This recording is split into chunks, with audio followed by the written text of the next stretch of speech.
lección quinta. Esta lección está íntimamente relacionada con la lección tercera, en la cual habíamos desarrollado la comparecencia por representación. Y una de las comparecencias justamente era la de las reglas del mandato, ¿verdad? Bueno, entonces vemos nosotros que el mandato es un contrato, ¿verdad?, que está regulado en el Código Civil y que a través del cual se le confiere un conjunto de facultades y atribuciones a otra persona. El mandante le da al mandatario para que lo represente en los asuntos judiciales y administrativos, porque el tema dice Poder General para Asuntos Judiciales y Administrativos. Va a representarlo en estos ámbitos judiciales y administrativos. Fija el marco entonces de los actos que pueden celebrar en nombre del otorgante. O sea, acá son actos jurídicos cumplidos por personas no a nombre propio sino de otros. Bueno, el artículo 700 del Código Civil dispone que el poder que debe otorgarse para habilitarle, ese es el título habilitante que le da el mandante al mandatario, entonces debe conferirse siempre por escritura pública cuando se trate de asuntos judiciales y administrativos. Pero vamos a ver que existen también algunas excepciones en las cuales los abogados y los procuradores pueden actuar y desempeñarse en el ámbito del Poder Judicial en asuntos judiciales sin el poder otorgado a través de escritura pública. Bueno, entonces estos poderes generales, que pueden ser generales o especiales, entonces, para representarlo, eso es necesario para representarlo ante la administración pública. Y el código habla también del poder legislativo. ¿Por qué? Porque por una parte está el poder judicial, que son los asuntos judiciales. Luego también para actuar en nombre de él ante la administración pública y también ante el poder legislativo, que son los conferidos para administrar bienes o para contraer matrimonio, reconocer o adoptar hijos y cualquier otro que tenga por objeto un acto que se otorga por escritura pública. Dijimos que esta es la regla general, pero existen las excepciones en los cuales se puede actuar en el ámbito jurisdiccional sin escritura pública, sin un poder conferido por escritura pública. Y eso sucede en el fuero laboral para los trabajadores, que con una simple carta poder pueden hacerse representar de acuerdo con el artículo 66 del Código Procesal Laboral. Y en el fuero penal, en el artículo 30 está la posibilidad de que por delegación y a través de un acta labrada ante el secretario del actuario, el Ministerio de la Defensa Pública asume la representación para la promoción de la acción civil de reparación del daño, cuando el que sufrió el daño sea incapaz o que carezca de representante legal. Y en el segundo caso también el nombramiento del defensor, del imputado en este caso, entonces no estará sujeto a ninguna formalidad. Él puede incluso designarlo de modo oral o escrito.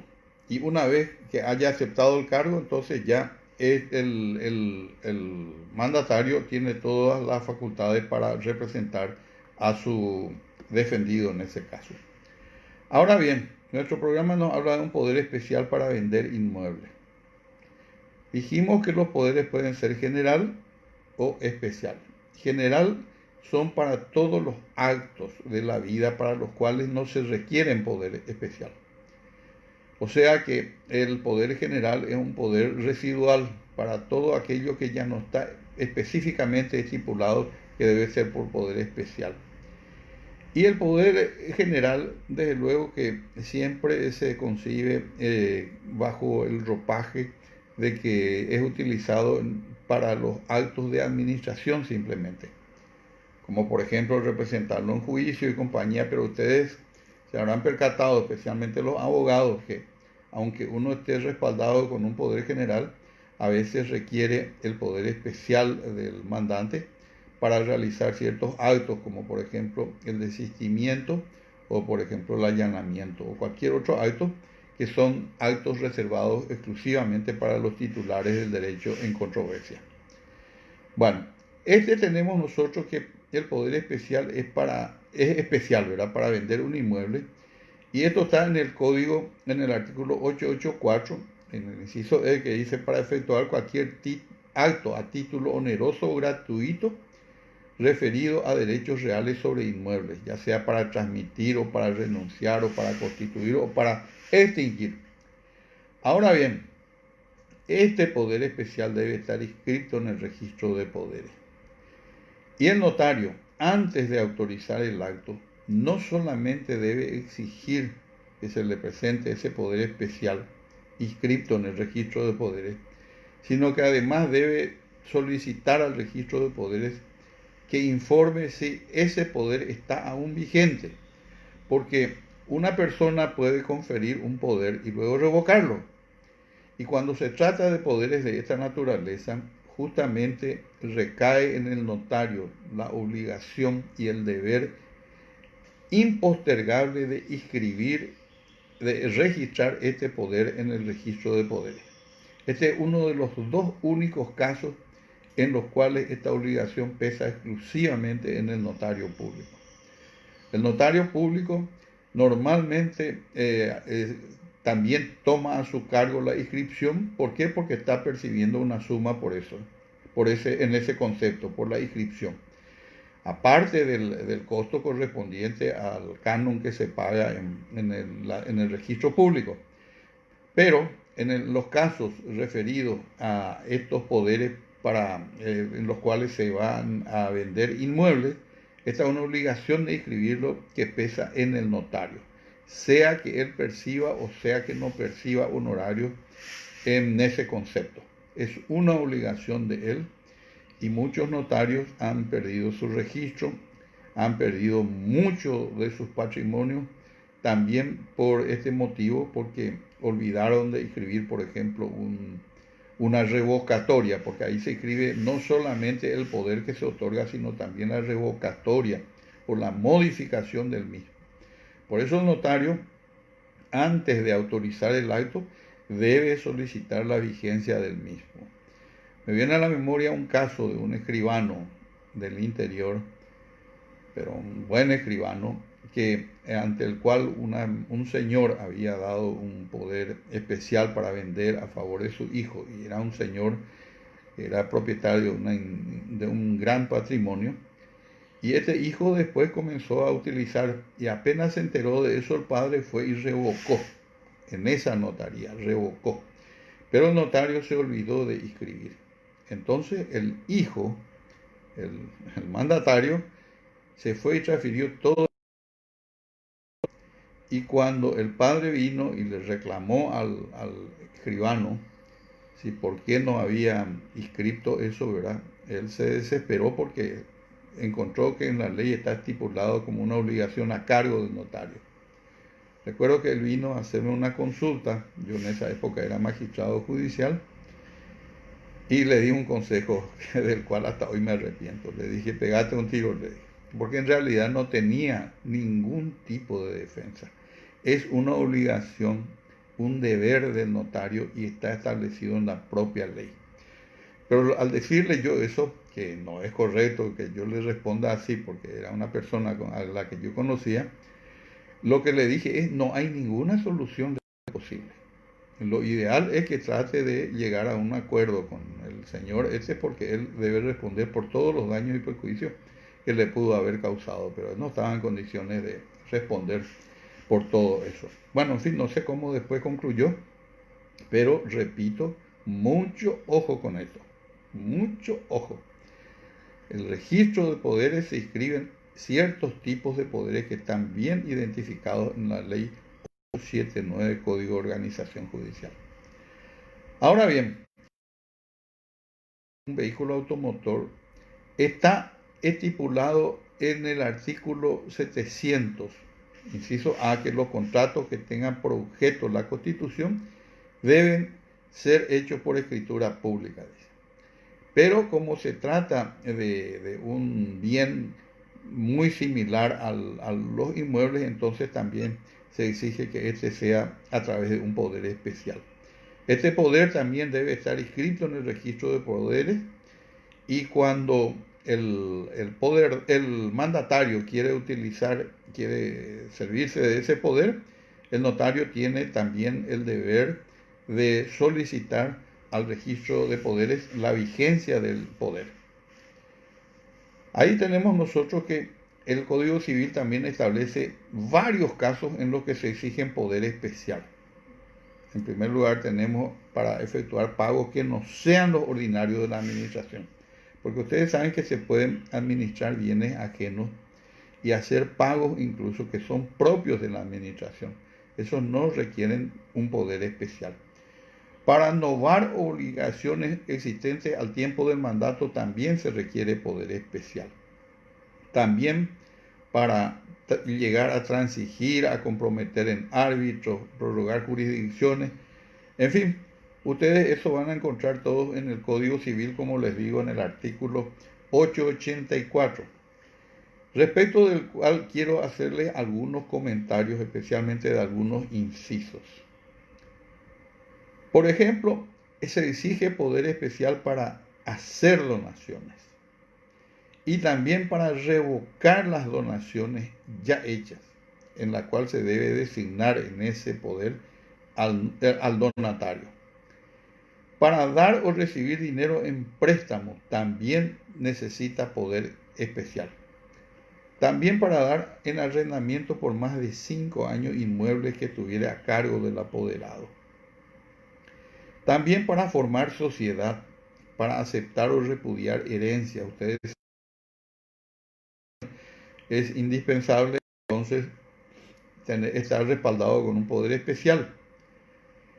Recibir el pago de lo adeudado al mandante, y lo fundamental de todo, que para mí me resulta de particular importancia, está establecido en aquellos actos del derecho de familia que son susceptibles de ser realizados por terceros. Ustedes saben que hay ciertos actos del derecho de familia que no se pueden realizar a través de terceros. El matrimonio civil se puede hacer a través de un apoderado, pero el matrimonio religioso no, y mucho menos la luna de miel. La escritura pública exige esto del Código Civil, que es necesaria para el caso, para un acto del derecho de familia que se puede realizar a través de terceros, debe indicar y mencionar la persona, o sea, el nombre de la persona respecto de la cual se confirió el mandato. Esto, señores, es de mucha importancia porque en una época pasada, ya en el siglo pasado, cuando en nuestro país comenzó a tener mucha práctica las adopciones internacionales especialmente, generalmente los futuros adoptantes, enviaban un poder general simplemente a favor del abogado para que establezca entonces realice todos los trámites necesarios a los efectos de poder adoptar a un niño, ¿verdad? Todo es propio del derecho de familia. Y lo peor de todo eso era que el poder no decía ni si era varón o mujer, si qué nombre tenía, absolutamente nada, como si se tratara de una cosa material cualquiera. Hasta que en algún momento, y después de muchos errores que se cometieron y de muchos años de aplicar mal la ley, se percataron de que este artículo exige que se diga quién es la criatura, el nombre de la criatura que va a adoptar, o del mayor, porque no olviden que la adopción puede ser también de personas mayores. Pero repito, entonces se exigió, porque en la práctica rutinaria era de que cuando ya estaba todo preparado acá, cuando ya se estaba consiguiendo casi todo, le llamaba al adoptante, él venía de Europa, de Estados Unidos, venía acá, se le ponía también se le hacía un tour, porque al aceptar y compañía, y luego, por supuesto, ellos tenían sus exigencias, algunos que eran rubios, otros de ojos azules, etcétera, otros querían solo niñas y otros querían solo. Y esto no se puede hacer porque la vida y la persona no es una cosa.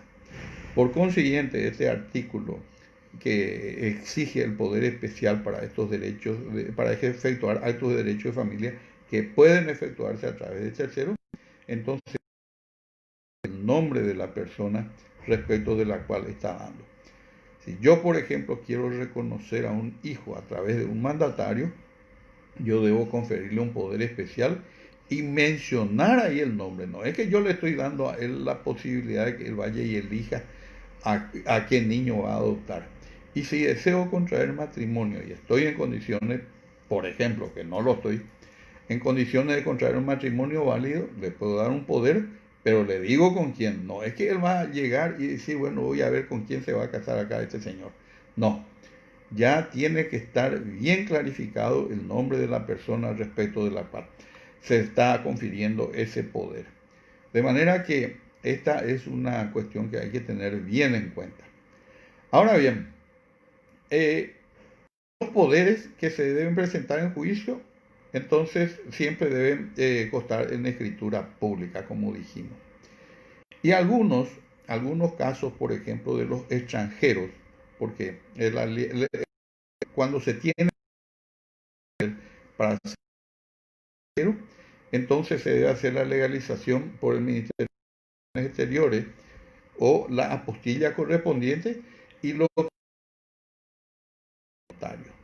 Eso es lo que la autoridad competente, que en este caso es el que certifica que es al notario público, y eso después entonces puede ser utilizado en cuál fue otorgado ese poder.